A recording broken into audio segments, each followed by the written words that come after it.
Hey everybody, Jason Burmis here, and we got a really special show for you. As you know, now is the time to act, and on September 11th of this year will be the 20th anniversary of the event that I believe enabled the situation that we are in now. Enabled the quote-unquote deep state or shadow government or continuity of government program to expand into what is now known as a completely unaccountable signature reduction program here in the States and abroad, while pillaging the Middle East and Africa with their allies in the United Nations and beyond.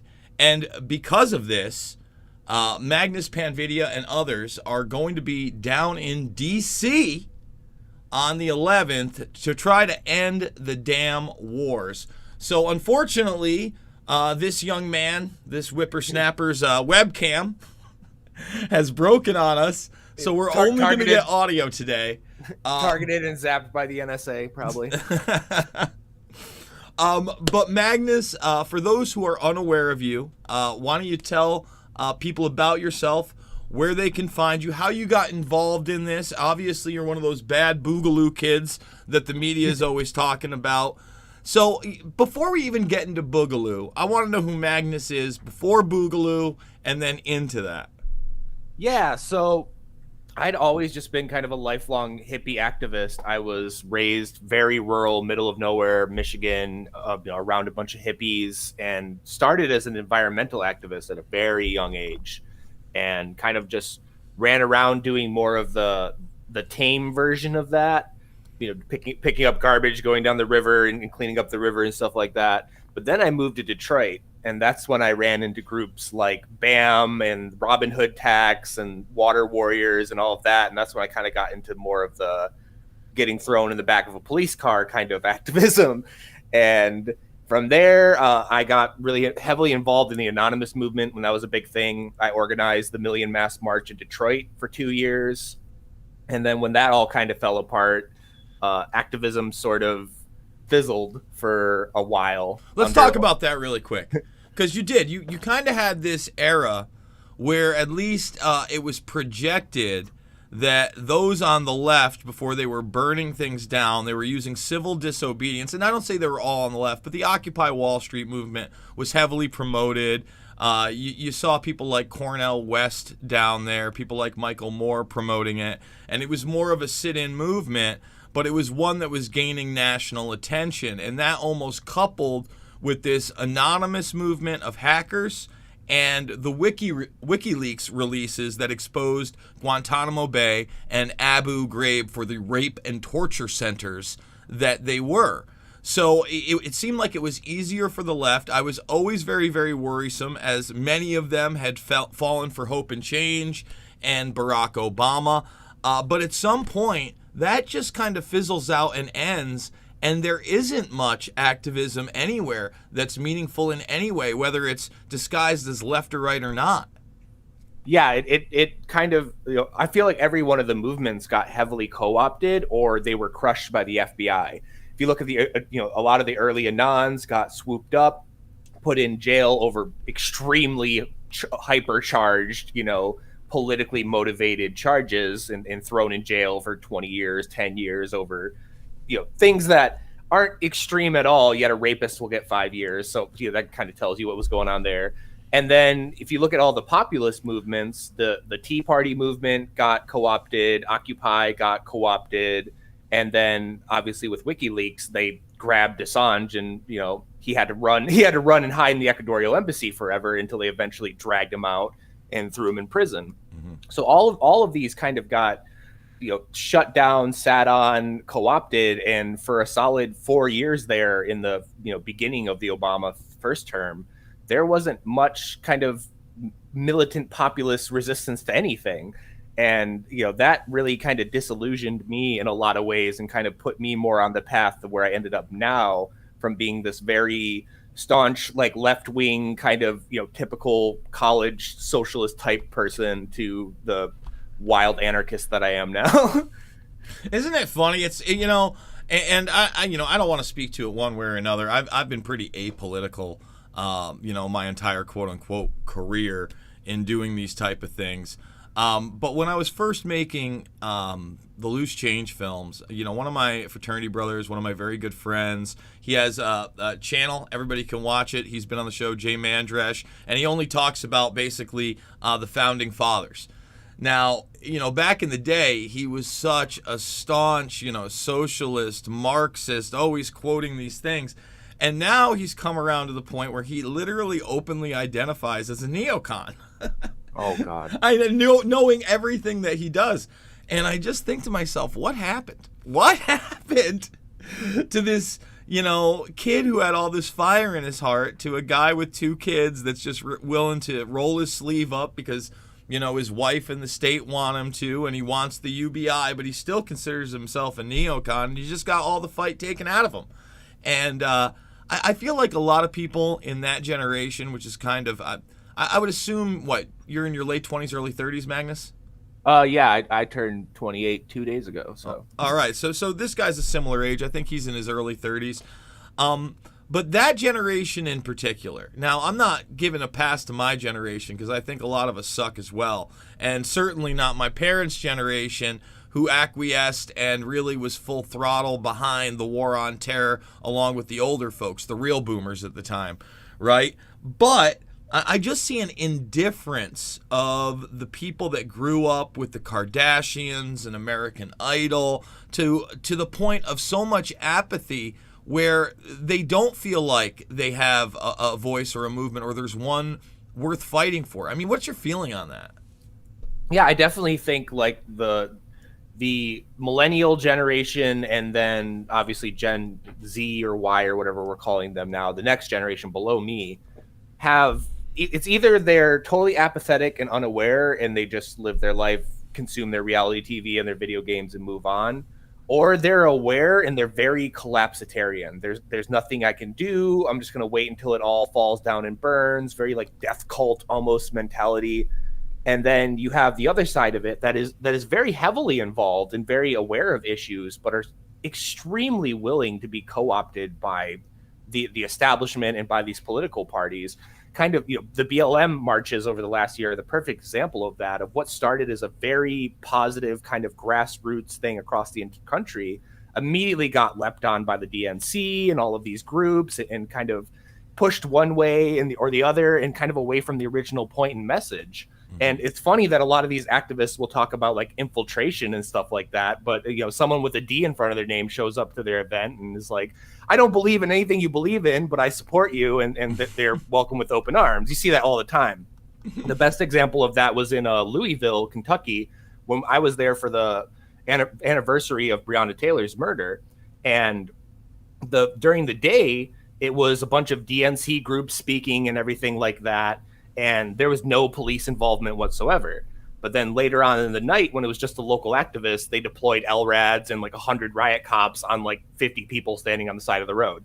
So it's like, oh, I see what's going on here. Very careful narrative management and who's allowed to, do what and where and what they're allowed to say. And all of it came from top down. And that's very similar to what happened to Occupy. That's very similar to what happened to the Tea Party and all these kind of like mass movements. They immediately get co-opted by the establishment because it's much easier to redirect the energy of the people than it is to shut it down.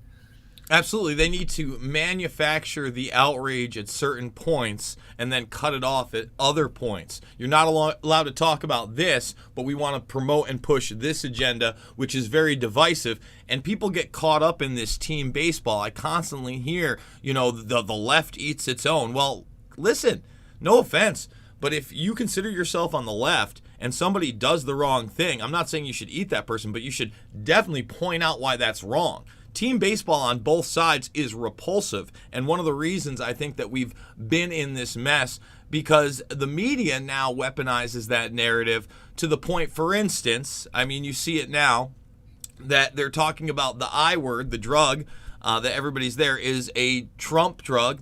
Trump never talked about it. It's a right-wing MAGA thing.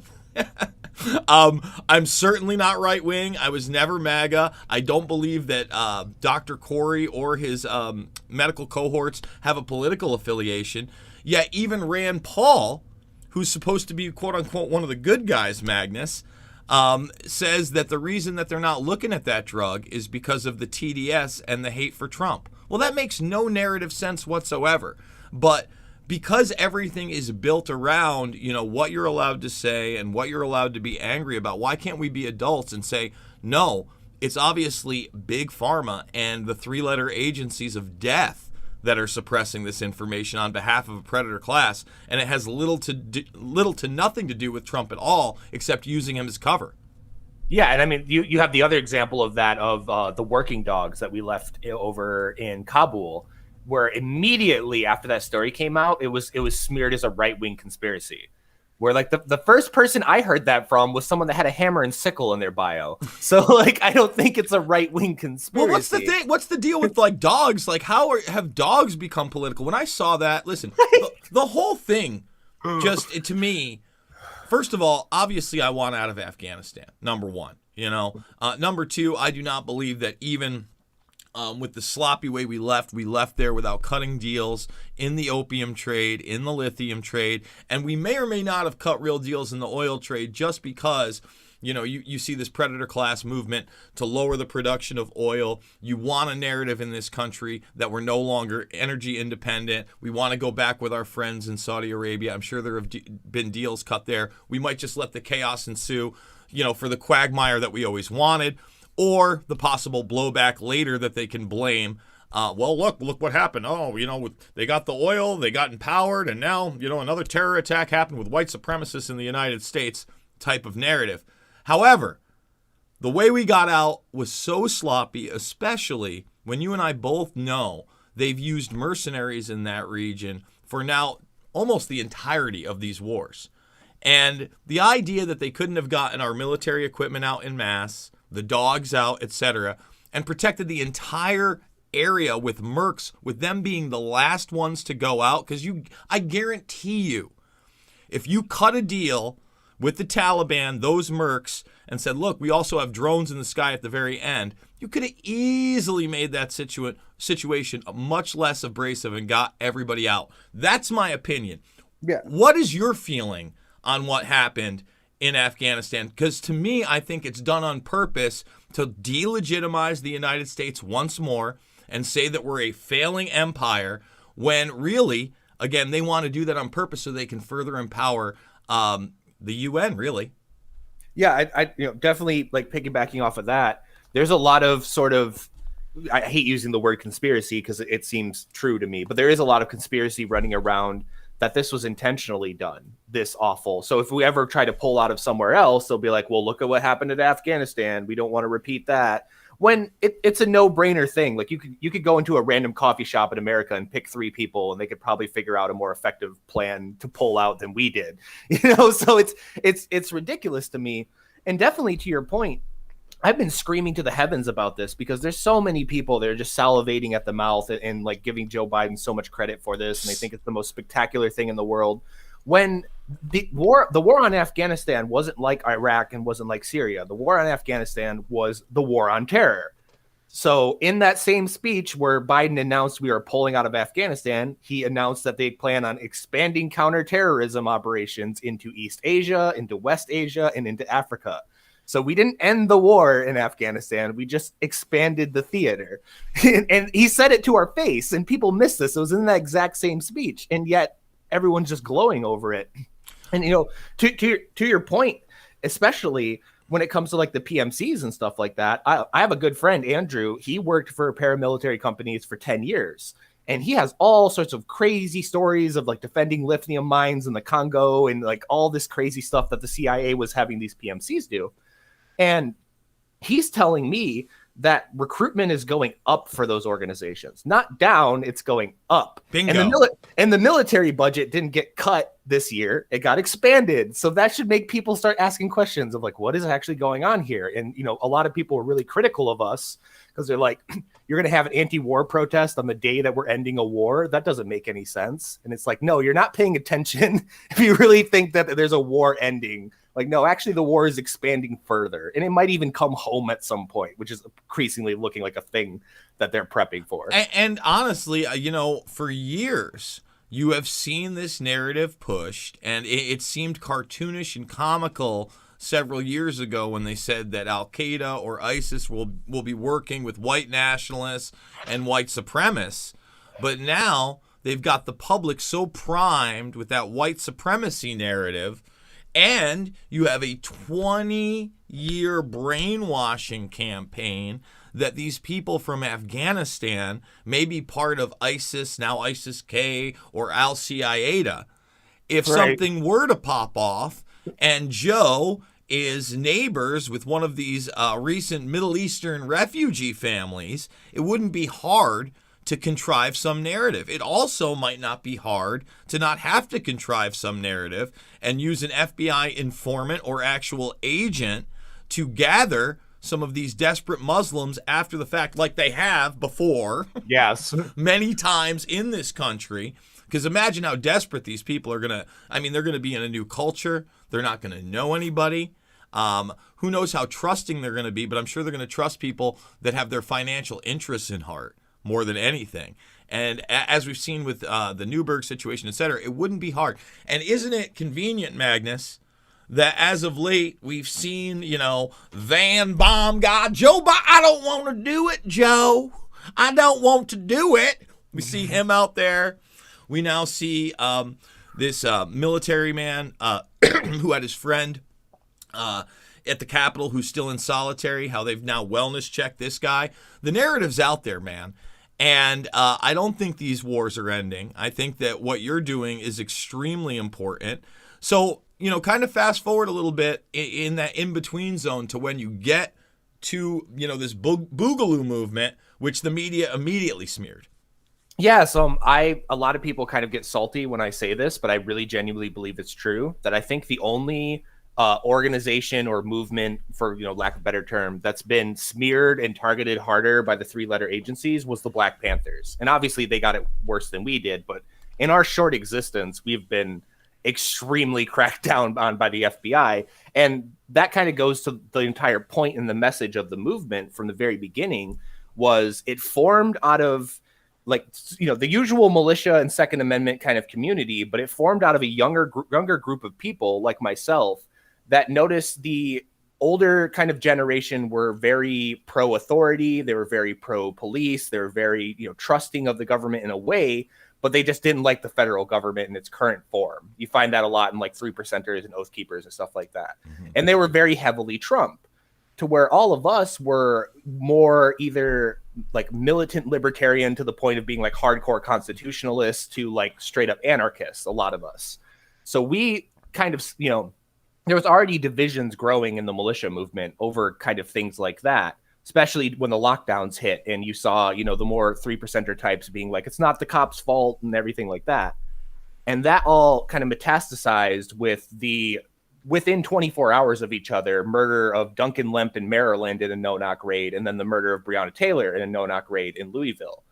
And those two, both of them involved a gun owner, both of them involved trumped up kind of illusionary charges, and both of them resulted in the death of an innocent person.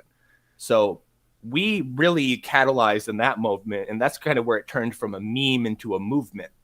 And that's so let's stop it there. So at one point, really, this was a meme, and people on message boards. Yeah, it's very, very similar to Anonymous. It even came out of the same website, being 4chan. Okay. It started as kind of a joke, and then it evolved into a meme culture, and then suddenly, over some events, it turned into a movement. Same with how Anonymous and the Guy Fawkes masks were just an online thing until the I'm blanking on their name, the Scientology events. And then all of a sudden you're seeing hundreds of people in the streets with Guy Fawkes masks, and it stopped being a joke and became something real.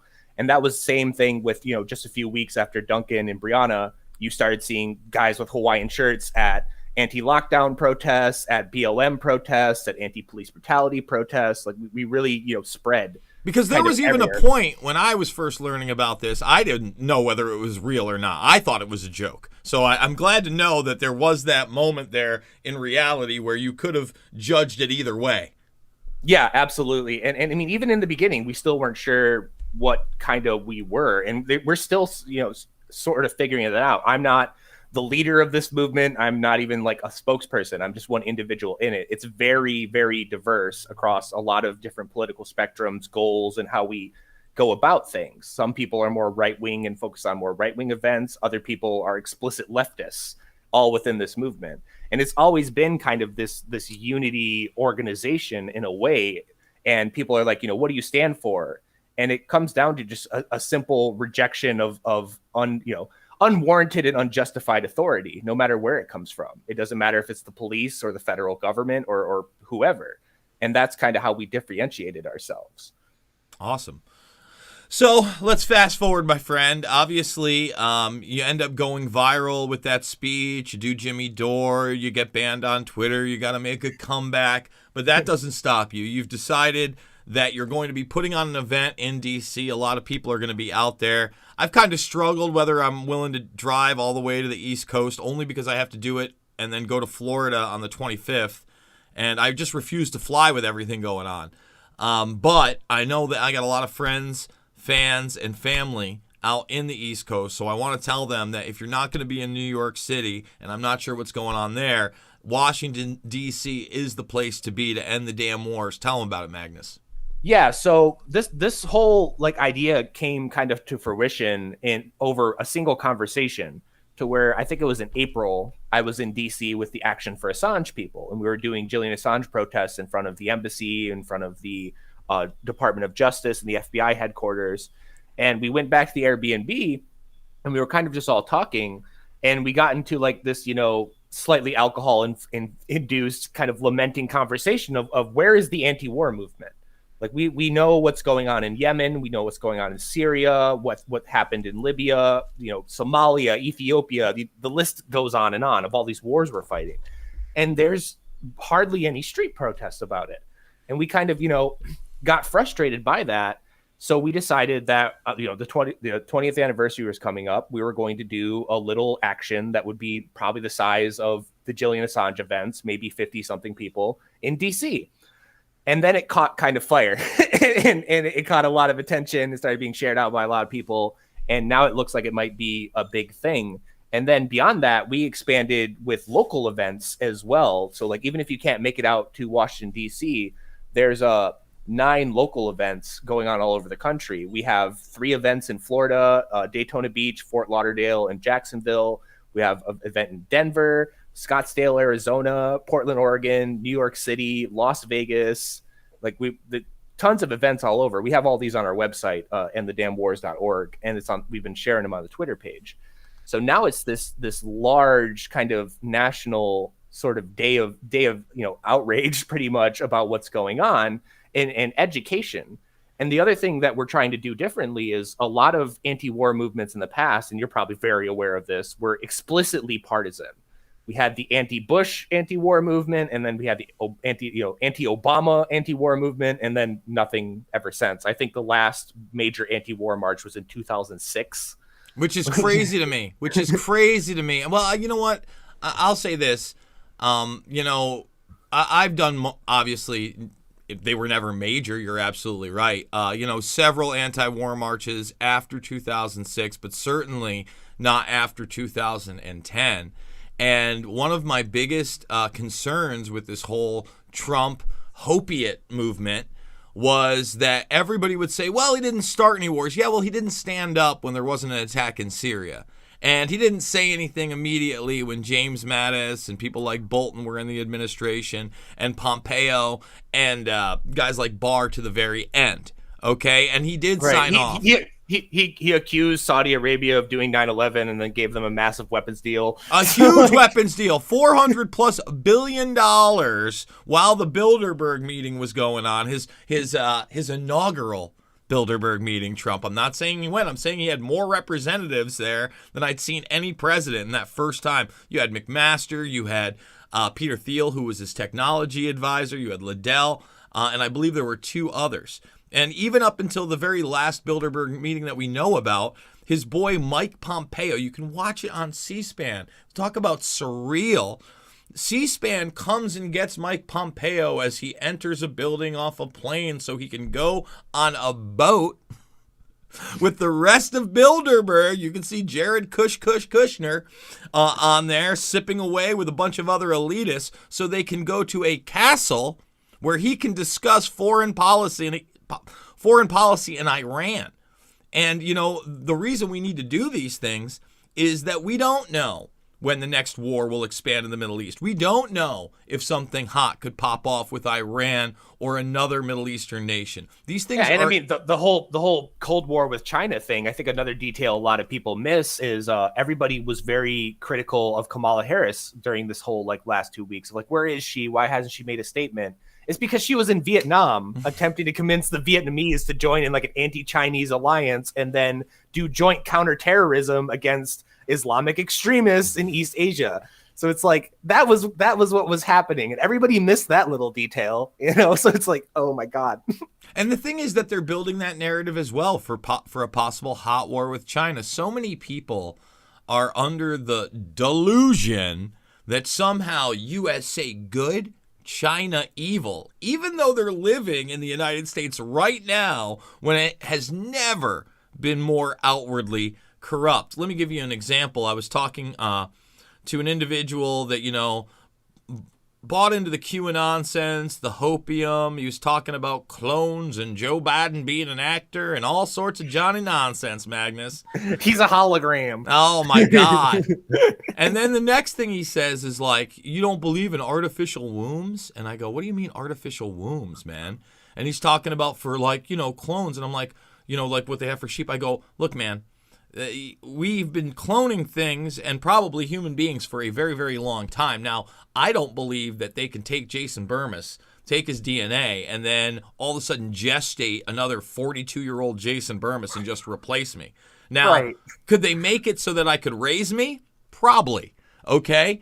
And I tried to explain that to him, and he goes, you don't think, what about the Chinese super soldiers? I'm like, dude, that's cartoon level. I go, we've been doing that shit since the 50s. People need to read Annie Jacobson. We have been done human experimentation and soldier augmentation, no doubt, since the 50s, totally and completely classified. We've seen small bits and pieces. Again, Dennis Bushnell of NASA admitted we put 10,000 brain chips in people by 2010. It's 11 years later, and they're openly trying to sell it to you as a way to listen to Taylor fucking Swift in your head.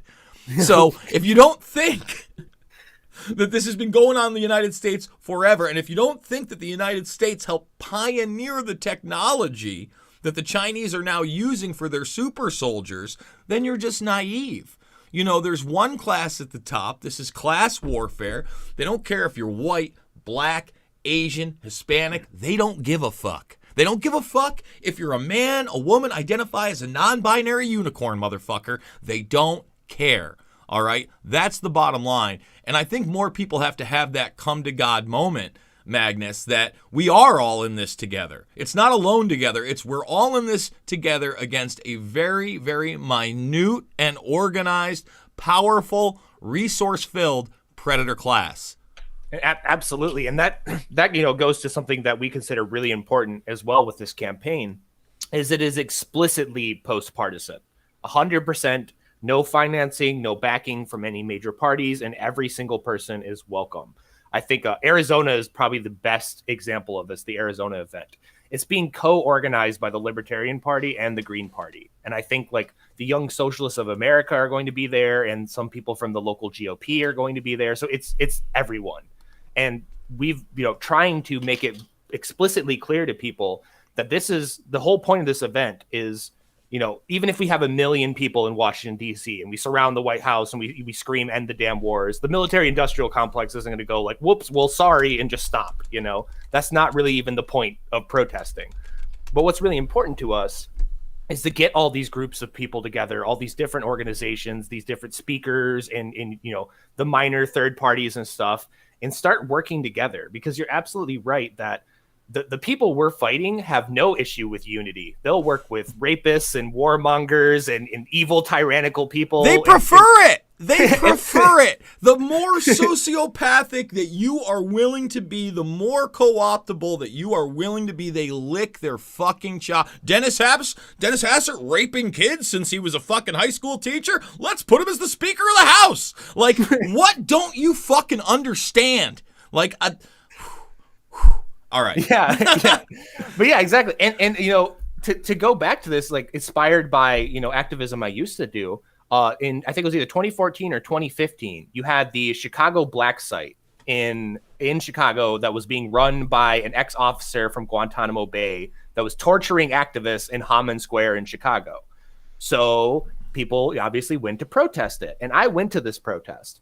And it was, looking back at video of this, because you can look up like video of this protest, it's so surreal comparing it to now, because you can see images of Oath Keepers posing for pictures in front of an anti-fascist flag. You have Joe Biggs from InfoWars talking to the local Black Liberation Organization. You had Anonymous there. You had the Libertarians there. So like literally the entire political spectrum in this square protesting this black site.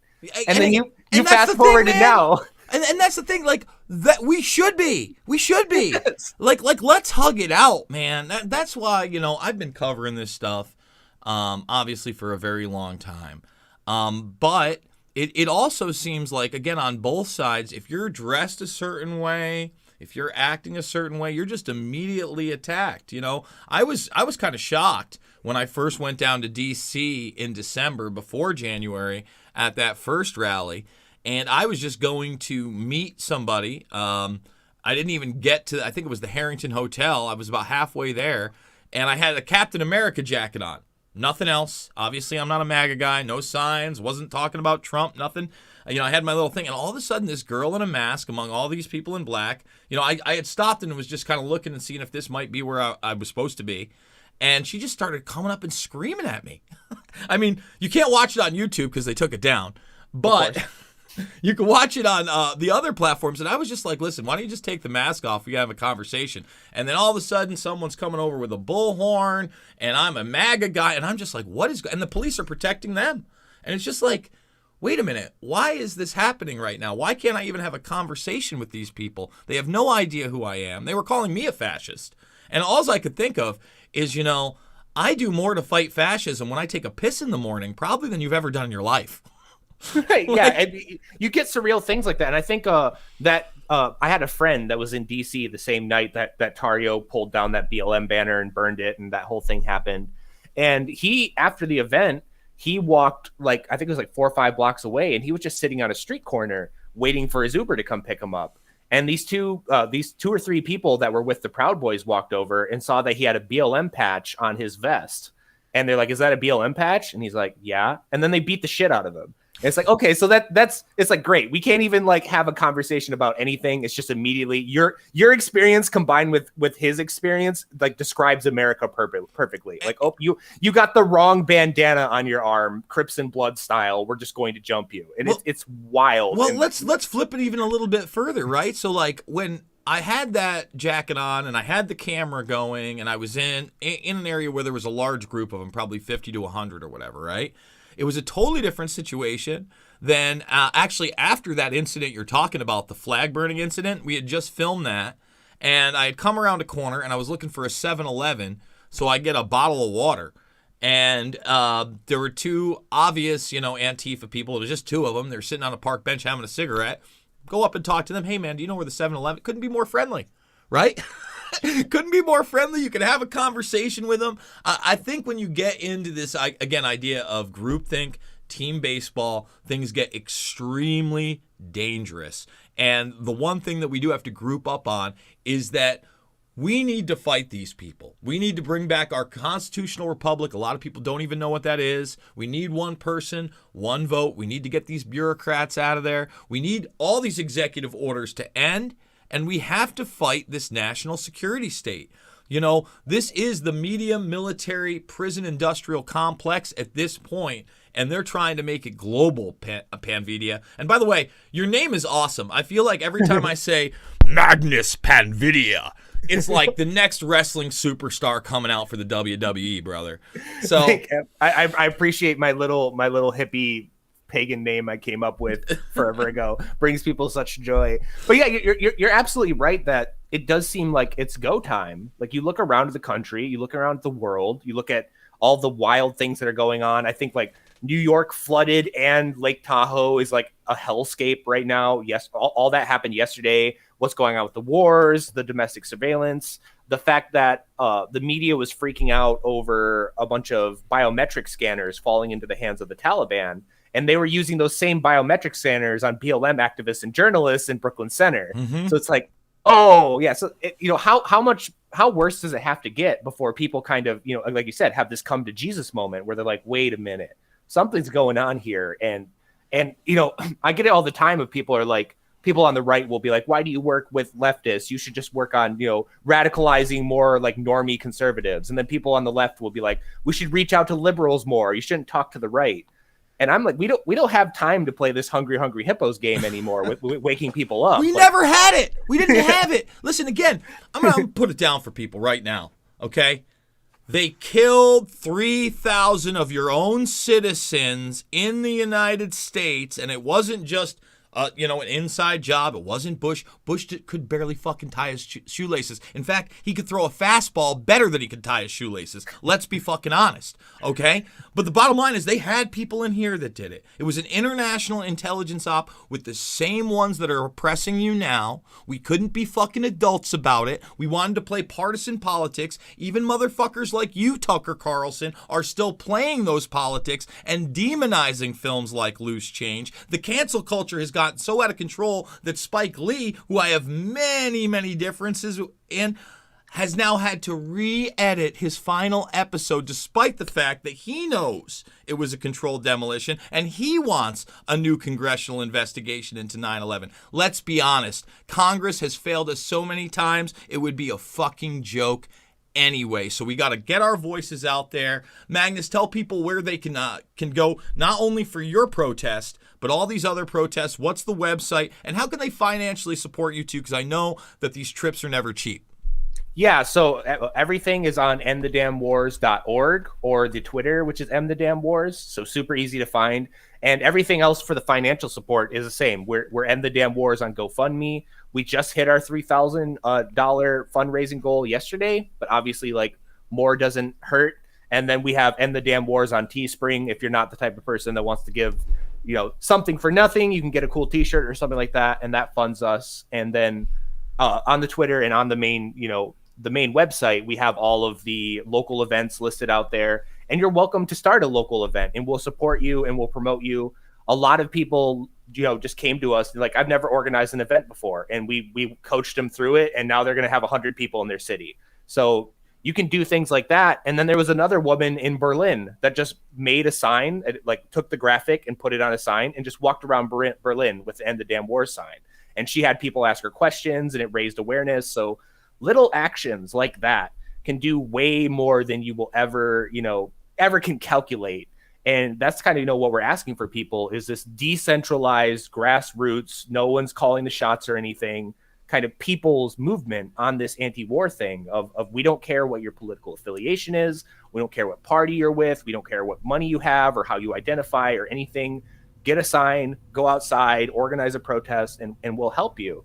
And we're hoping to have this be a thing going forward, because we've managed to fit nicely in this role of kind of the glue between these organizations. So like the LP can talk to us, and then we can talk to the Green Party or the People's Party, and we can get them to work together. And we want the End the Damn Wars campaign to continue past September 11th and kind of continue this broad unity movement I've been advocating for ever since I went on Jimmy Dore of these single issue coalitions. I don't care how you feel about abortion or the tax code or the Constitution or borders or anything. You don't like war? Cool. Come stand with us. And then we'll move on to the next issue, and we'll go on to the next issue. And maybe finally we can knock enough of these down to where we can breathe and maybe accomplish something greater from there. Absolutely, my man. Thank you so much for doing this. I'm going to be at Trinity today, for those that don't know. If you're in the Iowa area, 4 to 6, we're going to be protesting these mandated vaccinations for health personnel. I'm going to be streaming there as well. I'm going to be doing an event October 10th with Derek Bros here. He's on tour, Conscious Resistance. Shout out to him. I'm trying to lock down a venue. Listen, it's not easy, but it's certainly not more difficult than losing your rights, your freedom, or more lives to these unjust wars. So make sure to go follow Magnus, go check out End the Damn Wars, go check out the podcast Unity or Death, and we'll have to do it soon. Maybe even before 9/11 we'll do another one of these. Magnus, sound good? Yeah, I mean, I could probably do one live from DC, and that will be fun.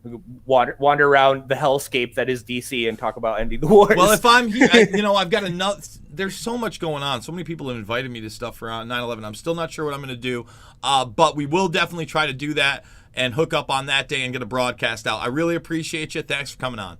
I appreciate it, man. You have a good one. You too. Magnus Panvidya, everybody. Unity or Death podcast, endthedamnwars.com. So, here's the deal, guys. Thumbs it up, subscribe, and share. Remember, Rockfin. That's where it's always uncensored, right? Last night's Rogan video, uncensored over there. You get a little bonus. You get stuff we can't talk about on YouTube. The links are down below if you want to support me. Not even 100 thumbs up over on YouTube, man. Very tough. And again, you got to be your own hero. You got to get out there. What are you doing on 9/11? Have you woken up to 9/11? Have you seen my films on 9/11? They're all free. Invisible Empire, New World Order Defined, Shade the Motion Picture, Fabled Enemies, and of course Loose Change Final Cut. What are you waiting for? I don't just talk the talk, I'm walking the walk, and I need you to do the same. I absolutely love you guys. Remember, it is not about left or right, it's about right and wrong. And I want to shout out to Maria Farmer. She was in the chat. If you don't know, you should know. Maria's story shows how deep this corruption goes, how long it's been going on, and how these three-letter agencies are not your friend. And unfortunately, they are there to protect a very vicious and real predator class. We must fight now. I love you, and I'll see you on the flip.